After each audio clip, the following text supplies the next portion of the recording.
Hello guys! Magandang buhay, mabuting tawa. Ito guys, kakain na naman tayo ng pansit canton.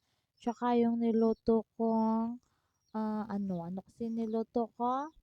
Kalderetang manok tsaka baboy, pinagsama ko guys. Ngayon maglalagay tayo ng chili paste para lalo tayong gaganahin kumain guys. Kapag may ulam na tayo guys, tsaka merienda, konti na lang ang kukunin nating kanin guys. Pag medyo marami-rami yung ulam natin tsaka merienda, wag na tayong kukuha ng maraming kanin para hindi tayo masyadong tataba guys. Kaya ganyan lang guys ang kanin, konting-konti lang ang kanin guys. Kasi yung kaldereta ko guys, pwedeng papakin, hindi naman siya ganong maalat na maalat. Sakto lang ang timpla niya guys. Guys, so sarap kumain guys. Pero mas masarap nga kumain pag maraming kanin Pero wag tayong magpapasubo sa kanin guys. Alam mo naman yung kanin, maraming binibigay na yan guys, kakaibang sakit, gano'n. Kaya dapat wag tayong masyadong kakain ng mga maraming kanin guys. 1 cup lang, kaya half cup, gano'n.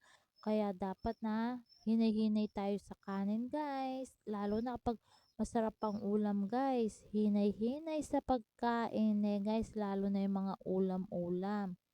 Hinay-hinay tayo dapat guys. Ayun no. Sarap kumain guys. So lalo na kapag ganyan ang mga ulam, yung sarsa-sarsa. Ay, sobrang sarap kumain talaga. Guys, excuse me po.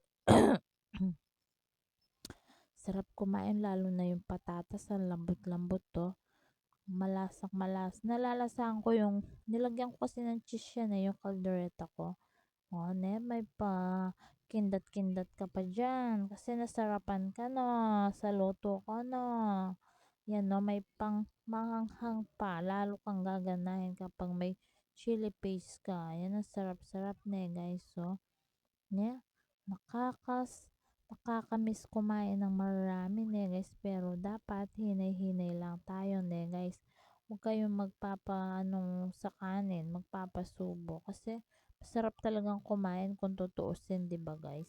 Ang sarap-sarap papakin guys. So, wala na akong kanin guys kasi nagbabawas talaga ako sa kanin. Lalo na kung may ulam tsaka merienda ka na guys. Kaya kayo guys, kung nagda-diet kayo, kung pupunta kayo sa mga handa-handaan guys, wag na kayong magkanin. Siguro magkanin kayo, half cup lang guys. Guys, mabubusog naman kayo Puro ulam na lang ang kainin nyo. Total marami naman ulam sa handaan, 'di ba guys? Kaya yun lang, ganun lang guys kapag gusto mo talaga matikman lahat ng ulam ng mga may handa-handa, kainin nyo na lang puro ulam guys, konting kanin na lang guys guys, para hindi kayo masyadong tataba guys guys. Pero mabubusog naman kayo guys kahit ulam lang yung mga kinakain nyo guys guys. Sa mga nanonood pala sa akin, followers, thank you sa inyo lahat guys, sa mga suporta sa aking video guys.